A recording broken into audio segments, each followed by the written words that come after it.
Hello students, narration संबंधित मैंने 4 video lecture आपको पहले ही दे रखे हैं, जिसमें मैंने आपके लिए assertive sentence, interrogative sentence, imperative sentence या फिर उसको मैंने टेंस परिवर्तन, प्रोनाउन परिवर्तन, ये सब कुछ मैंने पहले ही बता रखा है।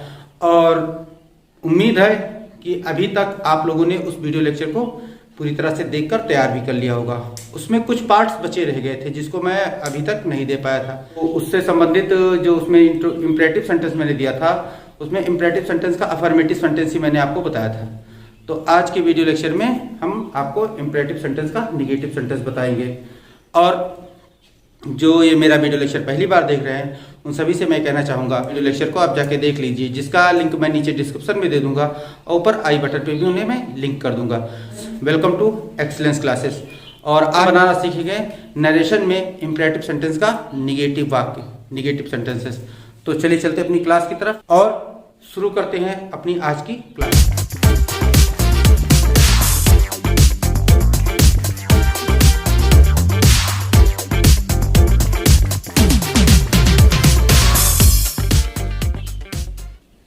तो स्टूडेंट्स, यहाँ पे negative imperative sentence, imperative sentence का जो निगेटिव सेंटेंस होता है वो हमें अक्सर डोंट से शुरू देखने को मिलता है कि डू नॉट से आरंभ किया जाता है। और जब डू नॉट से आरंभ होता है तो सेंटेंस यानी रिपोर्टेड स्पीच में अगर हमें इम्परेटिव निगेटिव सेंटेंस मिल जाता है तो उसमें हम इनडायरेक्ट जब बनाना शुरू करते हैं तो जो सेंटेंस की टेंस के अनुसार या फिर उसके दिए गए रिपोर्टिंग ऑब्जेक्ट के अनुसार हम लोग आस्क या आस्क या आस्क्ड में बदलते हैं या फिर टेल्स या टोल्ड में बदल देते हैं। क्लियर? इन्वर्टेड कामा को हटा के नॉट टू का प्रयोग किया जाता है। और आवश्यकता अनुसार जो इम्परेटिव सेंटेंस का रूल होता है वो फॉलो किया जाता है। जिनको इम्परेटिव सेंटेंस का रूल नहीं पता है वो जाके मेरे इससे पहले दिए गए इनडायरेक्ट स्पीच के वीडियो लेक्चर को देख लीजिए और उनको क्लियर हो जाएगा कि इम्परेटिव सेंटेंस का जनरल रूल होता क्या है। तो यहाँ पे आप लोग ये जान लीजिए कि जो उसमें इन्वर्टेड कामा को हटा के नॉट टू का प्रयोग करना है और आवश्यकता अनुसार हमें जो नॉर्मल रूल होते हैं उनको फॉलो करना है। तो चलिए इसको लिख लीजिए, उसके बाद कुछ एग्जांपल इसके लेते हैं जिससे आपको ये अच्छी तरीके से रूल क्लियर हो जाएगा। तो पहला एग्जांपल हमारे पास है, he said to me don't open the door. इसका जो हम इनडायरेक्ट बनाएंगे तो हो जाएगा ही आस्क्ड मी, उसने मुझसे कहा। ही आस्क्ड मी, फिर नॉट टू और फिर क्या हो जाएगा, open the door, not to open the door. Clear? अगला एग्जांपल लेते हैं। अगला एग्जांपल है, he said to me do not disturb me. Clear? ये हमारा अगला एग्जांपल है, डू नॉट डिस्टर्ब मी। अब यहां हो जाएगा, he asked me not to disturb him. अब मी का हिम कैसे होगा यहाँ पे, इसको मैंने अपने पहले वीडियो लेक्चर पे आपको मैंने बता रखा है। आप जाके वहां से इसे देखकर क्लियर कर सकते हैं कि यहाँ से मी का हिम कैसे बन गया। क्लियर? ये दोनों एग्जांपल आप लिख लीजिए, उसके बाद अगले रूल की तरफ हम आगे बढ़ते हैं। इसमें आप एक और तरीके से इसका इनडायरेक्ट बना सकते हैं कि रिपोर्टिंग वर्ब जो सेड या सेज या से टू होती है उसको हम लोग फॉरबिड या फॉरबिड्स या फॉरबेड में बदल देंगे। तो वहां पे इन्वर्टेड कामा जब भी हटाएंगे तो वहां नॉट टू का नहीं, केवल टू का प्रयोग करके हम लोग सेंटेंस को इनडायरेक्ट बना सकते हैं। क्लियर? ये रूल आपको समझ में आ गया कि सेड या सेज, इसको जो हमने अभी तक बताया था आस्क या टेल में बदलने के लिए, अगर आप इसे आस्क या टेल में ना बदलना चाहे तो यहाँ पे आप फॉरबिड या फॉरबेड का प्रयोग कर सकते हैं। और उसके बाद इन्वर्टेड कामा जब हटाएंगे तो वहां पे नॉट टू की जगह केवल टू लगेगा। अब नॉट वहां से इसलिए हटा दिया जाएगा क्योंकि फॉरबिड फॉरबेड ये अपने आप में एक ऐसे शब्द है जो हमें निगेटिव सूचना देते हैं, नकारात्मक सूचना देते हैं कि ये इसका अर्थ होता है मना करना। तो ये हमें अपने आप में ही ये शब्द एक निगेटिव सूचना देते हैं, इसीलिए यहाँ पे हमें नॉट का प्रयोग नहीं करना रहता है। जैसे एग्जाम्पल लेते हैं, एग्जाम्पल है हमारे पास, he said to me don't go out. Clear? अब इसका हमारे पास जो इनडायरेक्ट बनेगा तो ये हो जाएगा, he forbid me, he forbid me to go out. Clear? यहां पे हम देखो इन्वर्टेड कामा हटाया लेकिन नॉट टू का प्रयोग नहीं किया।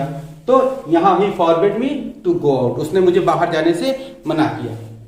क्लियर? चलिए इसे नोट कर लीजिए, फिर इसके बाद अगला रूल देखते हैं हम लोग।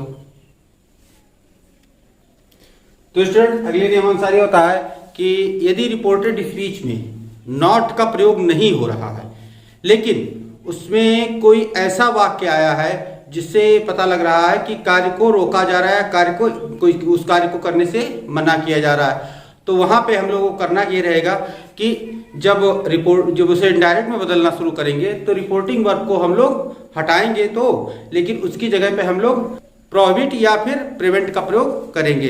अब ये हमें प्रोहिबिट या प्रिवेंट जो है उसके वाक्य के टेंस के अनुसार पास्ट टेंस में या प्रेजेंट टेंस में रखना है, उसमें सेंटेंस जो रिपोर्टिंग वर्ब यूज होगी उसके अनुसार हमें वहां पे यूज करना रहेगा। तो यहाँ पे देखते हैं इसके एग्जाम्पल को। और हाँ, इन्वर्टेड कामा जब हटाएंगे तो सेंटेंस के जो मीनिंग होगी, सेंटेंस का जो अर्थ होगा उसके अनुसार हम लोग फ्रॉम या टू का प्रयोग कर देते हैं। चलिए एग्जाम्पल लेते हैं इसका, तब समझते हैं और इसको।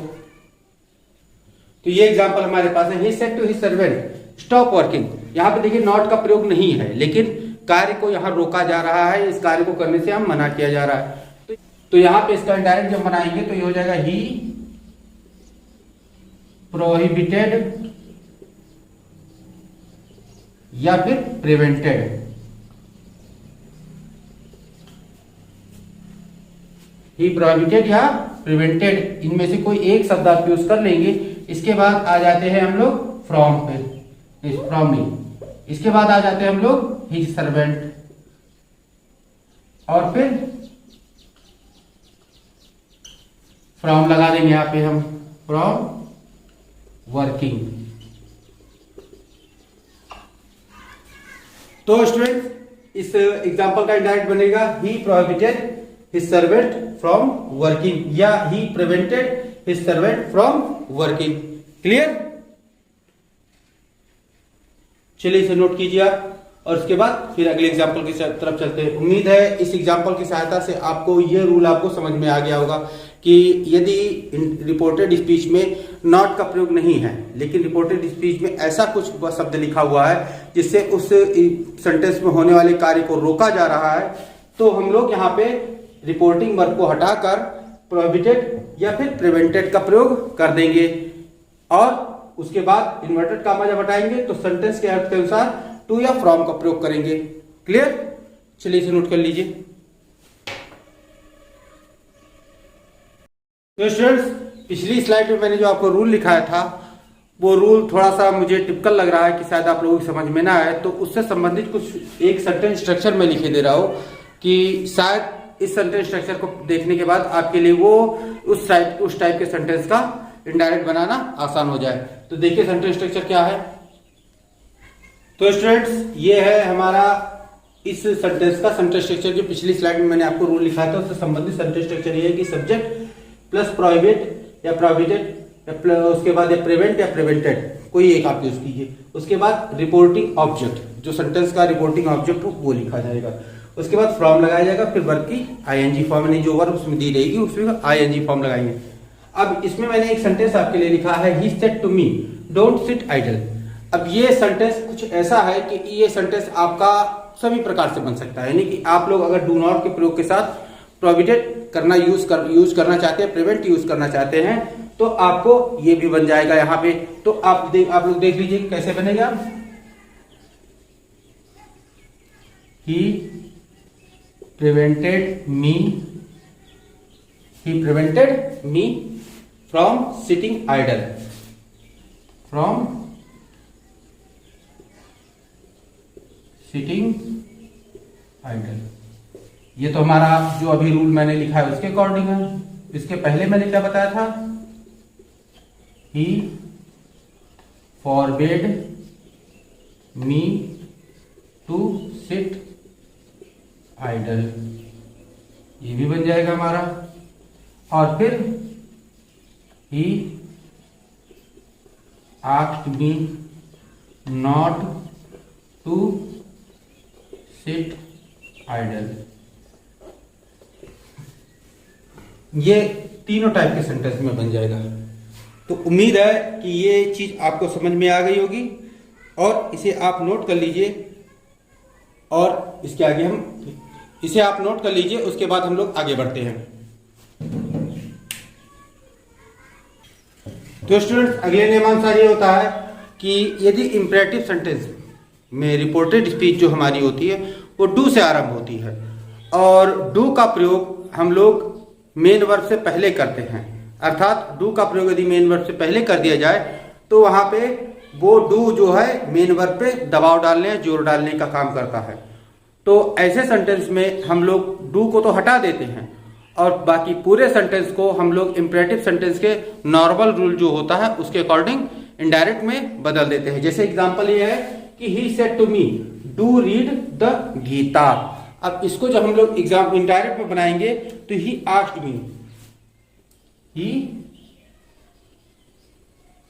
मी to read the Gita. Clear? हाँ, एक चीज ध्यान रखिएगा आप लोग, यदि किसी भी सेंटेंस में डू का प्रयोग मेन वर्ब की तरह हो रहा हो, यानी डू का प्रयोग अगर मुख्य क्रिया की तरह हो रहा है, तो वहां पे हम लोग डू को नहीं हटाते हैं। ये बात जान के रखिए। जैसे कि होता है, एग्जांपल ले लेते हैं हम, he said to me, he said to me do this work at once, do this work at once. इसको यहां पे डू जो हमारा है वो मेन वर्ब की तरह कार्य कर रहा है, तो यहां पे जब डू मेन वर्ब कार्य कर रहा है तो डू को हटाया नहीं जाएगा, तो डू को हटाया नहीं जाएगा तो इसका जब जो इनडायरेक्ट बनेगा वो इस प्रकार से बनेगा, he asked me to do that work, to do that work. उसके बाद क्या होगा, एट वंस लिखा तो एट वंस लिख देते हैं, to do that work at once. यहां देखिए डू मेन वर्ब में था इसलिए डू को हमने नहीं हटाया। क्लियर? उम्मीद है ये रूल आपको समझ में आ गया होगा, उम्मीद है ये रूल आपको समझ में आ गया होगा। और इसी के साथ साथ मैंने जो एक रूल और बताया है कि डू का प्रयोग यदि मेन वर्ब की तरह हो रहा हो तो इनडायरेक्ट बनाते समय हमें डू को नहीं हटाना रहता है। क्लियर? चलिए इसे नोट कर लीजिए, फिर आगे बढ़े। तो स्टूडेंट्स, इसी के साथ आज का वीडियो लेक्चर समाप्त किया जाता है। उम्मीद है इंपरेटिव सेंटेंस का जो निगेटिव सेंटेंस, इंपरेटिव सेंटेंस में जो निगेटिव सेंटेंस होते हैं उनका मैंने जो इनडायरेक्ट स्पीच बनाना आपको बताया है वो आपको अच्छे से और ढंग से समझ में आ गया होगा।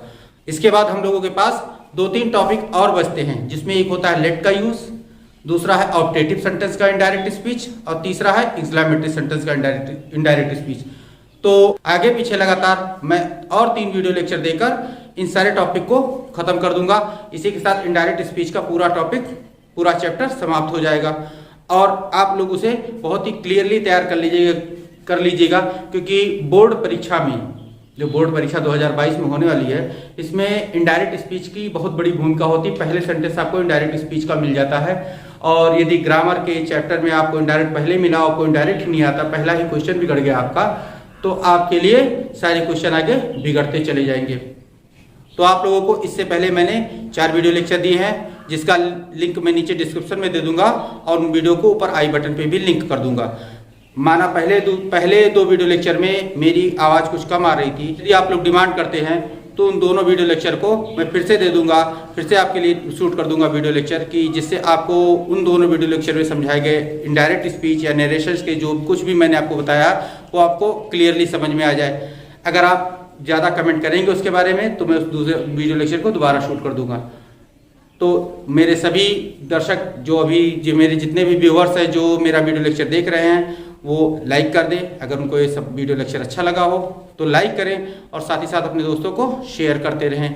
और मेरे जितने भी न्यू व्यूअर्स हैं जो नए आए हैं देखने के लिए, जो मेरा वीडियो लेक्चर पहली बार देख रहे हैं, वो इसके बाद जाकर मेरे पुराने वीडियो लेक्चर को देख सकते हैं और चैनल को सब्सक्राइब जरूर कर लें, जिससे कि मेरा जो इससे बाद आने वाले वीडियो लेक्चर हैं वो भी आप तक सबसे पहले पहुंच जाए।